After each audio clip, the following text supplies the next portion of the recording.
സ്നേഹത്തോടെയുള്ള ജീവിതം നമ്മുടെ വീട്ടിലുള്ളവർക്ക് ഉണ്ടാവാൻ, ഇങ്ങനെ ഒരുപാട് നന്മകൾ ഉദ്ദേശിക്കുന്ന ആളുകൾക്ക് ചൊല്ലാൻ പറ്റുന്ന അല്ലെങ്കിൽ ഓതാൻ പറ്റുന്ന ഏതാനും ചില ആയത്തുകളെയാണ് ഈ വീഡിയോയിലൂടെ ഞാൻ പങ്കുവെക്കാൻ ആഗ്രഹിക്കുന്നത്.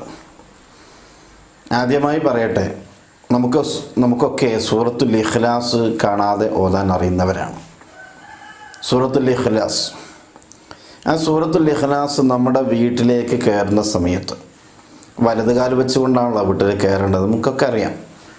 വലതുകാൽ വെച്ച് വീട്ടിലേക്ക് കയറുന്ന സമയത്ത് ആ സൂറത്തുൽ ഇഖ്ലാസ്, ഖുൽ ഹുവല്ലാഹു അഹദ് എന്ന് തുടങ്ങുന്ന ആ സൂറത്ത് ഓതിക്കൊണ്ട് വീട്ടിലേക്ക് കയറുക.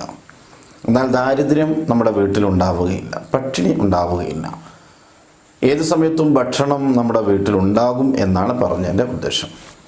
ഭക്ഷണം കിട്ടാനുള്ള മാർഗങ്ങൾ അല്ലാഹു